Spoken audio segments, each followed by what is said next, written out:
Hello everyone, स्वागत है आप सभी का एक बार फिर से एक और नई क्लास में। तो बच्चों यहाँ पर क्या है कि हमने पहले से आज एक कंसेप्ट को लिख रखा है ताकि एक ही क्लास में कम से कम दो कंसेप्ट से तीन कंसेप्ट तो हम लोग कर ही लें, क्योंकि ऐसे करते रहेंगे तो फिर बहुत ज्यादा दिन आपका सिलेबस चला जाएगा और जो चीजें हैं वो हो सकता है कि छूट जाए, बट ऐसा होगा नहीं कि आपके बैच में कोई भी चीज हमसे छूटे, क्योंकि आपको एग्जाम की तैयारी कराना है और सारे के सारे कंसेप्ट, सारे के सारे सेंटेंस बनाने के तरीके, पूरा का पूरा कोर्स मैं यहाँ पर इस सीरीज में कंप्लीट कराने वाला हूँ।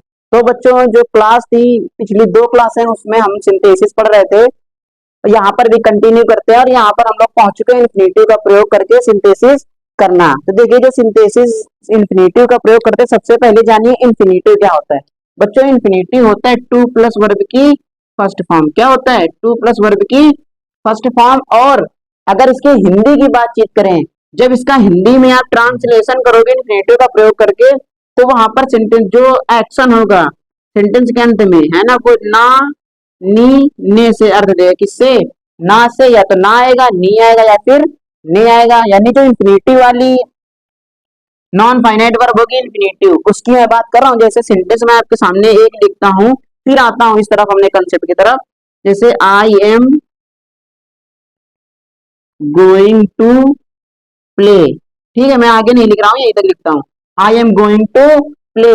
आई एम गोइंग, मैं जा रहा हूँ कहाँ? टू प्ले, खेलने। खेलने, देखो ने आ गया। I am going to play, मैं खेलने जा रहा हूँ। तो ये क्या है? टू प्लस वर्ब की फर्स्ट फॉर्म आपका इन्फिनेटिव है, non finite verb. I hope आपको इन्फिनेटिव कंसेप्ट क्लियर है। अब यहाँ पर आते हैं इन्फिनेटिव का प्रयोग करके सिंथेसिस कैसे करते हैं, कौन कौन से तरीके हैं, कौन सा तरीका अपनाएंगे इन्फिनेटिव का प्रयोग करके दो सेंटेंसेस को जोड़कर एक सिंपल सेंटेंस बनाने में। तो कंसेप्ट मैंने आपके सामने लिख रखा है, बाय यूजिंग इन्फिनेटिव। इन्फिनेटिव के प्रयोग के द्वारा सिंथेसिस करना। देखिए लिखा है कंसेप्ट, इन्फिनेटिव का प्रयोग हम लोग सेंटेंसेस को जोड़ते समय तब करते हैं जब एक फाइनाइट वर्ब का उद्देश्य आगे वाले सेंटेंस में दिखाया जा रहा होगा। देखो क्या लिखा है, जब एक वाक्य में आई फाइनाइट वर्ब का उद्देश्य आगे वाले सेंटेंस में बताया जा रहा हो। उद्देश्य बताने वाले फाइनाइट वर्ब को इन्फिनेटिव में बदल देते हैं। क्या कह रहा है? उद्देश्य दिखाने वाले फाइनाइट वर्ब को हम लोग क्या करते हैं? इन्फिनेटिव में बदलते हैं। कैसे बदलते हैं, आइए कंसेप्ट सीखते हैं एग्जाम्पल के थ्रू। देखो आपके सामने मैं एग्जाम्पल लिख रहा हूं।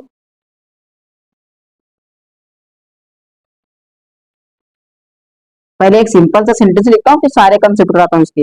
ही took a knife, he took a knife, he wanted to, he wanted to kill a hen, वह मुर्गी को मारना चाहता था। तो ही टुक ए नाइफ, उसने चाकू ले ली, उसने चाकू ली। अब चाकू ली क्यों भाई, क्यों ली? उसका आगे उद्देश्य दिखाया जा रहा है, he wanted to kill a hen, वह मुर्गी को मारना चाहता था। उसने चाकू ली क्यों? क्योंकि वह मुर्गी को मारना चाहता था। ही वांटेड, वो क्या चाहता था भैया? वो चाहता था मुर्गी को मारना। तो उसका उद्देश्य क्या था? क्या चाहता था? मुर्गी को मारना। तो इसको हम लोग क्या बना देंगे? इन्फिनिटिव। तो ये बन जाएगा सेंटेंस आपका, he took a knife, he took a knife to kill a hen, to kill a hen। I hope आपको ये कंसेप्ट समझ में आ गया होगा इस क्वेश्चन के थ्रू। आइए एक और क्वेश्चन में लेता हूं। देखिए अब जो क्वेश्चन लेने जा रहा हूं ये बहुत ही इंपॉर्टेंट है, मोस्ट इंपॉर्टेंट क्वेश्चन है। एक नए तरीके से पूछता है सेंटेंस। देखिए सेंटेंस लिखा है, he is very weak, he is very weak, ये पहला सेंटेंस हो गया। He can not walk, he can not walk, he is very weak, he can not walk. इन दोनों सेंटेंसेस को जोड़कर हमको अब क्या करना है? सिंथेसिस करना है। तो इन्फिनेटिव का प्रयोग कैसे करते हैं देख लीजिए। यहाँ पे जब सेंटेंस आपका फाइनल बनेगा तो कैसे बनेगा, देखो ये वीक क्या है? ये आपका एडजेक्टिव है। क्या है बच्चों? एडजेक्टिव। और इस एडजेक्टिव पहले ये लगा है मॉडिफायर एडजेक्टिव का। ये हो जाएगा आपका एडवर्ब। क्या होगा? एडवर्ब। आई होप आपको इतनी बात समझ में आ गई होगी। अब जब इस प्रकार का सेंटेंस दिया गया होता है तो आप कैसे बनाते हो? देखो इसका कंसेप्ट होता है कि इस प्रकार के सेंटेंस को जब हम पॉजिटिव बनाते हैं, देखो इन्फिनेटिव की बात तो यहाँ मैं करता ही नहीं हूँ, सीधा मैं आपको इसका तरीका बताता हूँ। ये निगेटिव सेंटेंस का पॉजिटिव बनाना होता है। तो सबसे पहले देखिए सेंटेंस आप लिख लीजिए ही इज, इसके बाद एडवर्ब। अब वेरी हटा के यहाँ पर हम लोग टू लगाते हैं, ही इज टू, उसके बाद लगाते हैं एडजेक्टिव। ये आपका एडजेक्टिव आ गया, ये बन गया ही इज टू वीक। और इसके बाद हम लोग प्रयोग करते हैं इन्फिनेटिव, और इन्फिनेटिव क्या है? To walk, to walk. ये सेंटेंस आपका बन गया he is too weak to walk. देखो ऊपर वाले सेंटेंस की हिंदी में अर्थ निकालते हैं तो क्या निकलेगा? निकलेगा ही इज वेरी वीक, वह बहुत ही कमजोर है। ही कैन नॉट वॉक, वह चल नहीं सकता।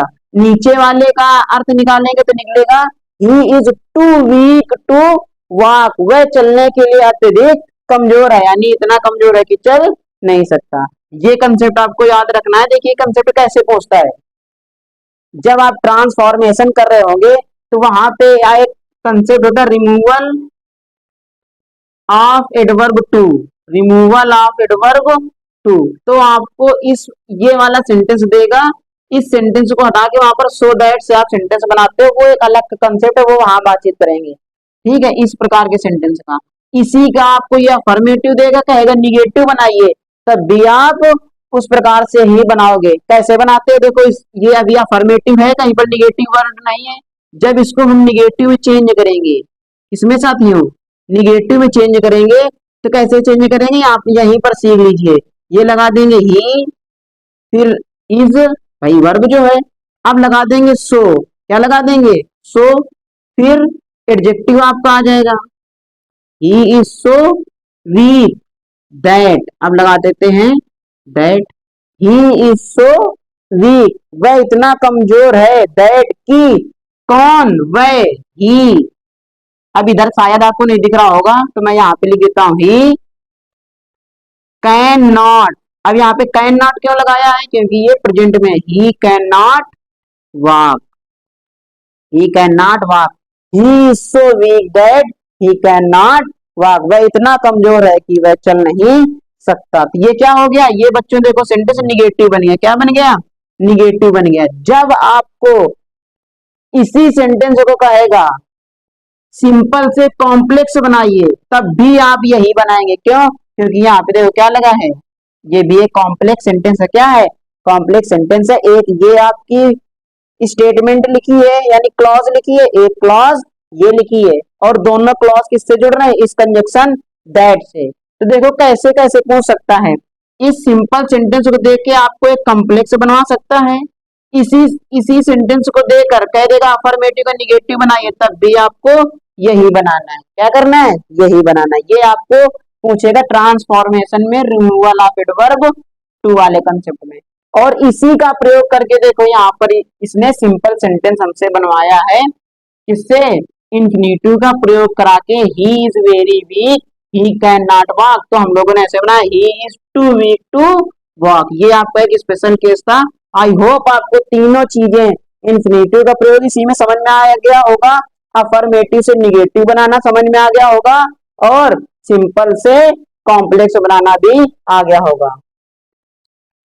उम्मीद है मेरी कि आपको इंफिनिटिव का प्रयोग समझ। बाकी सेंटेंस आपको ऐसे ही दिए जाएंगे, ये एक स्पेशल केस था इसमें, बाकी आपको इस तरह के ही सेंटेंस मिलेंगे। मैं आगे चलो दो एग्जांपल और इसी में देता हूं ताकि इंफिनिटिव आपका कंप्लीट हो जाए। ये दो सेंटेंस आपके सामने बच्चों दिए गए हैं, समझने के लिए इन दोनों सेंटेंसेस के माध्यम से और क्लियर कर लेते हैं कंसेप्ट। देखो कह रहा है ही हैज नो मनी, उसके पास धन नहीं है, यानी उसके पास रुपए पैसा नहीं है। ही can not by a book, अब यहाँ पर ए का मतलब है एनी से, ही can not by a book या फिर एनी बुक, वह कोई भी किताब नहीं खरीद सकता। तो वो अगर देखो अगर नो हटा दें, ही हैज मनी, उसके पास धन है, तो वो किताब खरीद सकता है। क्या कर सकता है? खरीद सकता है। तो इसको कैसे बनाओगे? इसको बनाओगे ही हैज नो मनी, उसके पास एक भी धन नहीं है। किसके लिए? बोलो, टू बाई ए बुक, एक किताब को खरीदने के लिए, यानी किसी भी किताब को खरीदने के लिए उसके पास धन नहीं है। He has no money to buy a book. अगला सेंटेंस लिखा है Hari ran fast he wanted to get first prize. तो वो तेज क्यों दौड़ा? ताकि वो फर्स्ट प्राइज पा सके, इसीलिए तो दौड़ा। तो क्या बना दोगे? Hari ran fast to get first prize. भाई उसके तेज दौड़ने का उद्देश्य क्या है? एम क्या है?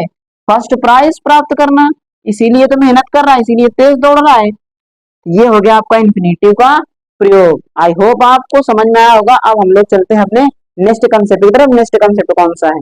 नेक्स्ट कंसेप्ट बच्चों आपके सामने है बाय यूजिंग एडजेक्टिव। एडजेक्टिव का प्रयोग करके दिए गए सेंटेंसेस का सिंथेसिस करना, दिए गए सेंटेंसेस को सिंपल बनाना। देखिए एडजेक्टिव का प्रयोग हम लोग कहाँ करते हैं? देखिए एडजेक्टिव आपके सामने बोर्ड पे लिखा है। एडजेक्टिव का प्रयोग हम वहां करते हैं जब एक वाक्य में आए हुए नाउन की विशेषता दूसरे वाक्य में आया हुआ कोई वर्ड बता रहा होगा। अब आप सभी जानते हो नाउन की विशेषता बताने वाला वर्ड जो होता है वो आपका एडजेक्टिव होता है। कहने का मतलब है अगर एक वाक्य में आए हुए नाउन की विशेषता कोई एडजेक्टिव दूसरे वाले वाक्य में बता रहा होगा तो उस विशेषता बताने वाले एडजेक्टिव को हम लोग उस नाउन के बगल में रख देते हैं जिसकी वो विशेषता बता रहा होता है। सीधा सा सिंपल सा कंसेप्ट है, यानी विशेषता बताने वाले एडजेक्टिव को नाउन के बगल में रख देते हैं। देखिए क्या लिखा है, जब दिए गए वाक्यों में किसी एक वाक्य में दूसरे वाक्य में आए नाउन की विशेषता बताई जा रही हो तो उस एडजेक्टिव को उस नाउन के बगल में रखकर वाक्य बनाते हैं। किस नाउन के बगल में? जिसकी वो विशेषता बता रहा होता है। सीधा सा सिंपल है, सीधा सा कंसेप्ट है। सेंटेंस के अकॉर्डिंग, सेंटेंस के थ्रू समझने का प्रयास करते हैं कंसेप्ट। देखिए लिखा है he is very sorry he is my brother, वह मेरा भाई है। ही इज एन इंटेलिजेंट, वह कैसा है? इंटेलिजेंट है। तो ये बताओ यहाँ पर नाउन क्या है? He is my brother, brother क्या है? नाउन है। और उसका भाई जो है कैसा है? इंटेलिजेंट। यानी जो ये इंटेलिजेंट वर्ड है ये किसकी विशेषता बता रहा है? इस नाउन की। किसकी? इस नाउन की। तो इसको उठा के हम लोग इसके बगल में रख देंगे। सेंटेंस बन जाएगा he is my intelligent brother. He is my intelligent brother. He is my intelligent brother. Next sentence देखिए, a girl was sitting in the chair, एक लड़की जो है वो चेयर पर बैठी थी। सी वाज यंग, वह कैसी थी? यंग थी, नौजवान लड़की थी ना।